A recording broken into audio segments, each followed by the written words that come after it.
कदीम जमाने की बात है। किसी ममलिकत में एक बूढ़ा शख्स रहता था जो अपनी अक्लमंदी, अदलो इंसाफ और हिकमत भरी जबान की वजह से मशहूर था। उसने अपनी वफात से पहले अपने 3 बेटों के लिए अपनी दुनियावी जायदाद तकसीम की। अपने सबसे बड़े बेटे को उसने एक अजीम उशान घर दिया। दूसरे बेटे को एक वसीया खेत दिया जो मवेशियों और फसलों से भरा हुआ था। हाशिम के हिस्से में सिर्फ एक चांदी की अंगूठी आई। उसके बड़े भाई हाशिम का मजाक उड़ाते थे कि उसे अपने बाप से कुछ खास नहीं मिला सिवाय इस चांदी की अंगूठी के।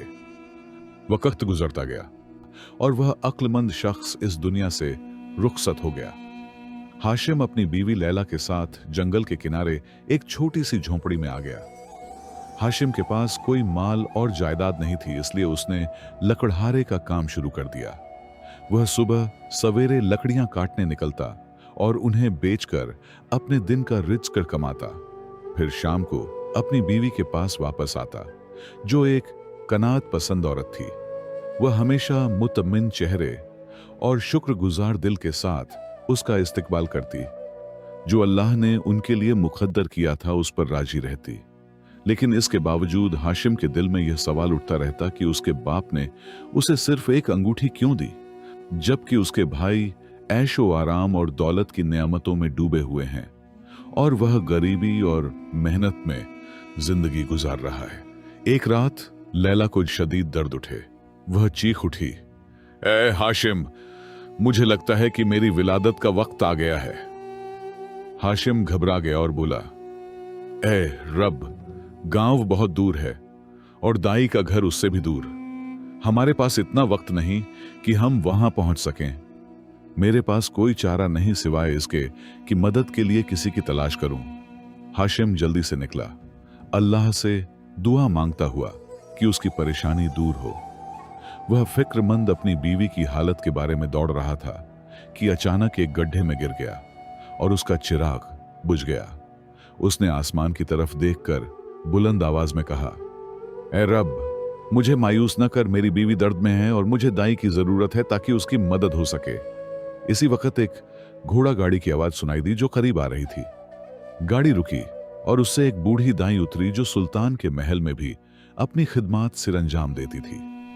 उसने पूछा, बेटा, इस देर रात तुम यहां क्या कर रहे हो? हाशिम ने हांफते हुए कहा, मैं सबसे मुश्किल वक्त में आया हूं। मेरी बीवी इस रात जचगी के करीब है। दाई ने कहा, तो जल्दी से गाड़ी पर सवार हो जा। हाशिम गाड़ी पर चढ़ गया। फिर हैरत से पूछा, लेकिन आप इस रास्ते पर कैसे आई? दाई ने कहा, मैंने आज रात मल्लिका सोफिया की झचगी में मदद की थी। मैंने जंगल के रास्ते से मुख्तसर रास्ता लिया ताकि जल्दी घर पहुंच सकूं और अल्लाह की मर्जी से हमारी मुलाकात हो गई। हाशिम ने आसमान की तरफ देखा और आजिजी से कहा, ए रब, तेरा शुक्र है कि तूने मेरी दुआ कबूल की। लैला ने एक खूबसूरत बच्चे को जन्म दिया जो सेहतमंद था। जब दाई की नजर बच्चे पर पड़ी तो उसे मल्लिका सोफिया की वह बात याद आई जो उसने उस वक्त कही थी जब उसने अपनी बेटी को जन्म दिया था, किसी को मत बताना कि मैंने बेटी को जन्म दिया है। मैं चाहती हूं कि तुम मेरे लिए एक नवजात लड़का ले आओ। दाई ने बच्चे को सफेद चादर में लपेटा और हाशिम से झूठ बोला और उससे कहा, अल्लाह ने तुम्हें एक नन्ही सी बेटी से नवाजा है जो अभी नाजुक है और उसे कुछ खास देखभाल की जरूरत है। मैं इसे अपनी अयादतगाह ले जाऊंगी, इसकी देखभाल करूंगी और फिर वापस लाऊंगी। हाशिम ने फिक्रमंदी से पूछा, लेकिन मेरी बीवी, क्या वह खैरियत से है? दाई ने कहा, हाँ, वह खैरियत से है और थोड़ी देर में होश में आ जाएगी। हाशिम ने अपने नन्हे बच्चे, जिसे वह बेटी समझ रहा था, के माथे पर बोसा दिया। हालांकि हकीकत में वह लड़का था। दाई उस बच्चे को महल ले गई और उसे मल्लिका की बेटी से बदल दिया। इधर झोंपड़ी में लैला होश में आई। उसका दिल बहुत तेजी से धड़क रहा था। उसने हाशिम को पुकारा, मेरा बच्चा कहां है हाशिम? हाशिम ने कहा, तुमने एक खूबसूरत बेटी को जन्म दिया है और दाई उसे इलाज के लिए अपने साथ ले गई है, फिक्र न करो। लेकिन लैला ने अपना हाथ सीने पर रखा और कहा, मेरा दिल मुतमिन नहीं हाशिम, मेरा दिल मुतमिन नहीं। इसी लम्हे दाई वापस आई, एक बच्ची को लेकर जो जोर जोर से रो रही थी। उसने बच्ची को लैला की गोद में रखा। जिसने उसे दूध पिलाया तो वह खामोश हो गई। दाई ने पूछा, इसका नाम क्या रखोगे? हाशिम ने कहा, मैं इसका नाम सलमा रखना चाहता हूं, अगर लैला को मंजूर हो। लैला ने थकी हुई मुस्कुराहट के साथ कहा, हाँ मुझे मंजूर है। दाई ने कहा, अल्लाह तुम दोनों को इसमें बरकत दे और यह तुम्हारी आंखों की ठंडक बने। फिर वह चली गई। इधर मल्लिका सोफिया, जिसने एक बेटी को जन्म दिया था, उसके हाथ में अब लकड़हारे का बेटा आ चुका था। उसे डर था कि अगर वह बेटा पैदा न कर सकी तो सुल्तान दूसरी शादी कर लेगा और दूसरी मल्लिका का बेटा फिर जवान होकर इस सल्तनत की बागडोर संभालेगा। इसीलिए उसे यह मंजूर नहीं था। वह इस महल का कंट्रोल अपने हाथ में चाहती थी, इसलिए उसने अपना बच्चा बदल दिया। अब वह महल में उस बच्चे के साथ फख्र से घूम रही थी और लोगों के सामने ऐलान कर रही थी कि उसने सुल्तान के लिए एक बेटा पैदा किया है। सुल्तान के बाद उनका यह बेटा इस अजीम सल्तनत का सुल्तान बनेगा। सुल्तान भी इतने प्यारे बेटे को देखकर बहुत खुश होता और मल्लिका के लिए उसके दिल में मोहब्बत और ज्यादा बढ़ने लगी। लेकिन कहते हैं इंसान चाहे लाख कोशिशें कर ले, लेकिन होता वही है जो अल्लाह ने तकदीर में लिखा होता है। दूसरी तरफ हाशिम अपने रोजगार के लिए मेहनत करता रहता। वह नदी से पानी लाता, गांव जाता ताकि अपनी बीवी के लिए बकरी का दूध खरीद सके और फिर थक हार कर झोंपड़ी वापस आता। एक दिन वह एक पेड़ के नीचे बैठा और सीने पर हाथ रखकर आह भरी, काश मेरे पास बकरियां, घोड़े और पानी का कुआं होता ताकि मैं इस मशक्कत से निजात पाता। शाम को जब वह घर वापस आया तो क्या देखता है कि उसकी झोंपड़ी के सामने 3 घोड़े, 2 बकरियां, 2 भेड़ें और करीब ही एक चट्टान से फूटता हुआ साफ पानी का चश्मा है। यह दरअसल एक मुकामी जमींदार की तरफ से तोहफा था जो हाशिम के वालिद ने उसके सुपुर्द किया था और उससे कहा था कि वह उसके मरने के बाद उसके बेटे को तलाश करके उसे दे दे, और उसने यह सब कुछ हाशिम के हवाले कर दिया। वह आदमी फिर चला गया। हाशिम दौड़ता हुआ अंदर गया और लैला को पुकारा, लैला आओ देखो, क्या यह सच है? लैला ने हैरत से देखा और कहा, नहीं, खुदा की कसम मुझे अपनी आंखों पर यकीन नहीं आ रहा। हाशिम बहुत खुश हुआ। उसने अपनी बीवी को बताया कि यह सब उसके बाप ने किसी जमींदार को अमानत के तौर पर सौंप रखा था और आज वह यह सब मेरे हवाले करके चला गया। मैंने अपने अब्बा जान को कभी गलत नहीं समझा, बस यही सोचता रहा कि उन्होंने आखिर मुझे कोई जायदाद क्यों ना दी। शायद वह मुझे दूसरे भाइयों के सामने कुछ नहीं देना चाहते थे। शायद वह मेरे लिए कुछ खास छोड़कर गए हैं जो वह दूसरे भाइयों को नहीं देना चाहते थे। खैर, हाशिम खुदा का शुक्र अदा करके उठा। उसने जानवरों के लिए एक अस्तबल बनाया, चश्मे का पानी जमा करने के लिए एक गड्ढा खोदा और लकड़ी का एक नल बनाया जो पानी को उसकी छोटी सी खेती तक ले जाता। एक दिन लैला ने कहा, हाशिम, सर्दियों का मौसम करीब है और यह झोंपड़ी हमें सख्त सर्दी से नहीं बचा सकेगी। हाशिम ने अफसोस से कहा, लेकिन मुझे मकान बनाना नहीं आता, काश कोई मेरी मदद करता। इसी वक्त दरवाजे पर दस्तक हुई। हाशिम ने दरवाजा खोला तो एक मुकामी बीमार खड़ा था जो हाशिम के वालिद का दोस्त था। उसने कहा, मैं तुम्हारे वालिद के एहसानात के बदले तुम्हारे लिए एक मजबूत घर बनाना चाहता हूं। हाशिम ने कहा, क्या तुम्हें मकान बनाना आता है? बीमार ने कहा, हाँ, और मैं तुम्हारे लिए एक बेहतरीन घर बनाऊंगा जो हर मुश्किल से तुम्हारी हिफाजत करेगा। बीमार ने तेजी और महारत से काम शुरू किया और एक वसीया मजबूत घर बनाया। हाशिम और लैला बहुत खुश हुए। जब हाशिम उसे शुक्रिया अदा करने निकला तो बीमार जा चुका था क्योंकि वह अपने गांव वापस लौट गया था। अब हाशिम को आहिस्ता आहिस्ता समझ आने लगा कि उसके बाप ने उसे इस गरीबी में नहीं छोड़ा, बल्कि उसे उसके अंदर कुछ ऐसा खास नजर आया जो उसे अपने दूसरे बेटों में नहीं दिखा। उसके बाप ने जाने से पहले उसके लिए सारे इंतजामात कर रखे थे जो अब वक्त के साथ साथ हाशिम के काम आ रहे थे। हाशिम को अब उसके बाप की हिकमत का अंदाजा हो चुका था। कुछ महीनों बाद ममलिकत के पानियों में एक खतरनाक वबा फैल गई, जिससे लोगों को शदीद इसहाल और कहे की बीमारी हुई। अय्यादत गाहें मरीजों से भर गईं और साफ पानी कम हो गया। सुल्तान के सिपाहियों ने साफ पानी के चश्मे की तलाश में निकले और तवील तलाश के बाद उन्हें हाशिम के घर के करीब वही चश्मा मिला। यह चश्मा एक कुदरती जरिया था जो आलूदगी से बचा हुआ था, क्योंकि चश्मा मौसम की तब्दीलियों से मुतासिर होता था। एक सिपाही ने कहा, यहां कौन रहता है? दूसरे ने कहा, हमें नहीं मालूम, चलो इंतजार करते हैं। थोड़ी देर बाद हाशिम एक डोल लेकर चश्मे की तरफ आया। चश्मा साफ और बहता हुआ नजर आया। हाशिम ने डोल भरा और वापस चला गया। सिपाहियों ने दोबारा कोशिश की तो पानी की मिक्सदार फिर कम हो गई। एक ने कहा, इसमें कोई राज है, हमें सुल्तान को बताना चाहिए। वह तेजी से वापस गए और सुल्तान को सारा माजरा सुनाया। सुल्तान ने अपने सिपाहियों को हाशिम को लाने का हुक्म दिया। जब हाशिम महल पहुंचा तो उसने झुककर कहा, सुल्तान, मैं आपकी खिदमत में हाजिर हूं। सुल्तान ने उसकी आंखों में झांकते हुए कहा, बताओ हाशिम, नदी का पानी क्यों आलूदा हो जाता है जबकि तुम्हारे घर के करीब चश्मा साफ और अजब है? हाशिम ने साबित कदमी से कहा, खुदा की कसम सुल्तान, मुझे इसका कोई इल्म नहीं, लेकिन शायद यह चश्मा कुदरती तौर पर महफूज है।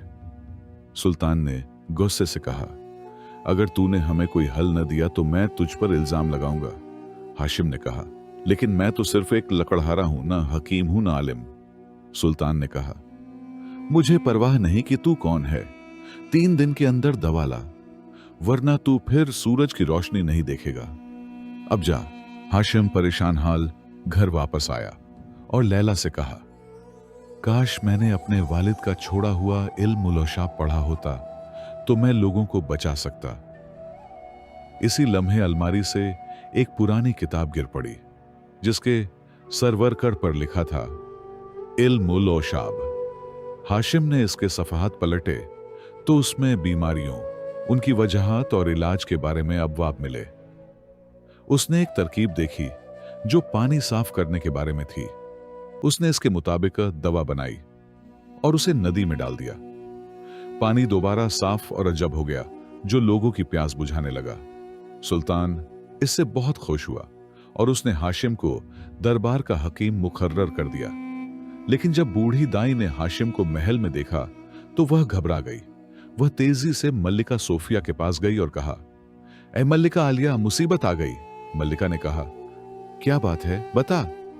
दाई ने कांपती आवाज में कहा, वह शख्स जिसके बच्चे से हमने आपका बच्चा बदला था, वह अब यहां महल में है।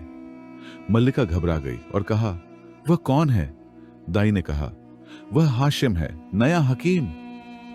मल्लिका, जो रूम से ताल्लुक रखती थी और ममलिकत पर कब्जा करने के मंसूबे के तहत सुल्तान से शादी की थी, खौफजदा हुई और सोचने लगी, अगर सुल्तान को मेरी हकीकत मालूम हुई तो वह मेरी गर्दन उड़ा देगा। लेकिन ममलिकत को इस शख्स की जरूरत है। बच्चों का राज्य सिर्फ मुझे और इस बूढ़ी दाई को मालूम है, लिहाजा इसे हमेशा के लिए खामोश कर देना चाहिए। उसने अपने एक वफादार खादिम को हुक्म दिया कि वह दाई को कत्ल करके पहाड़ के पीछे दफन कर दे। लेकिन हाशिम को इस साजिश का पता चल गया, क्योंकि वह रात को जंगल से गुजर रहा था जब उसने खादिम को दाई को ले जाते देखा। हाशिम ने खादिम का पीछा किया और उसे रोककर दाई को बचा लिया। दाई ने हाशिम का शुक्रिया अदा किया और कहा, हाशिम, तुमने मेरी जान बचाई। अब मैं तुम्हें इस सल्तनत की मल्लिका का एक राज बताती हूं। तुम्हारा जो बच्चा पैदा हुआ था वह लड़की नहीं बल्कि लड़का था। मैंने उसे मल्लिका सोफिया के हुक्म पर उसकी बेटी से बदल दिया था। तुम्हारा बेटा अब महल में है और उसे शहजादा हुस्साम कहा जा रहा है। वह मल्लिका इस सल्तनत पर कब्जा करना चाहती है और उसने मेरा इस्तेमाल किया। हाशिम हैरान रह गया और उसने फैसला किया कि वह इस राज को फांश करेगा। हाशिम ने अपनी तहकीकात जारी रखी और पता लगाया कि पानी का सारा कंट्रोल रूम के लोगों के पास था और वबा रूम के खादिमों की साजिश थी। वह ममलिकत के सिपाहियों को बीमार करना चाहते थे और ममलिकत पर कब्जा करने के लिए पानी को आलूदा कर रहे थे। यह सारी साजिशें बेनकाब होना बहुत जरूरी थी।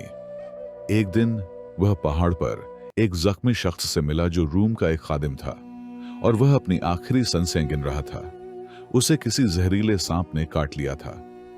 हाशिम ने उसके जख्म से जहर निकाला और उसकी जान बचाई। जब वह बिल्कुल ठीक हो गया तो उसने हाशिम से कहा, मैंने अपने साथियों के साथ मिलकर पानी में जरासीम मिलाए थे जो इस वब्बा का सबब हैं। यह सब मल्लिका सोफिया के हुक्म पर हुआ, जो रूम की है और ममलिकत पर कब्जा करना चाहती है। तुमने मेरी जान बचाई, अब मैं इसका बदला जरूर चुकाऊंगा। मैं सुल्तान के सामने गवाही देने को तैयार हूं। हाशिम ने उस शख्स को सुल्तान के सामने पेश किया जिसने सारा माजरा सुनाया। हाशिम ने दाई को भी बुलाया जिसने बच्चों की बदली की हकीकत बताई। सुल्तान गुस्से से लाल हो गया और मल्लिका सोफिया को तलब किया। उसने अपने जुर्म का इकरार कर लिया कि वह रूम की जासूस थी और उसने सल्तनत पर कब्जा करने के लिए शादी की थी। सुल्तान ने उसे सजा दी और हाशिम के बेटे को वापस उसके हवाले कर दिया और उनसे अपनी बेटी ले ली, क्योंकि वह सुल्तान की असली औलाद थी। हाशिम और लैला अपने बेटे से मिलकर बहुत खुश हुए और उन्होंने उसका नाम हुस्साम ही रखा, क्योंकि यह नाम सुल्तान को बहुत पसंद था। सुल्तान ने हाशिम को अपनी अक्लमंदी और बहादुरी की वजह से अपना मुशीर खास बनाया और ममलिकत को रूम की साजिश से बचा लिया।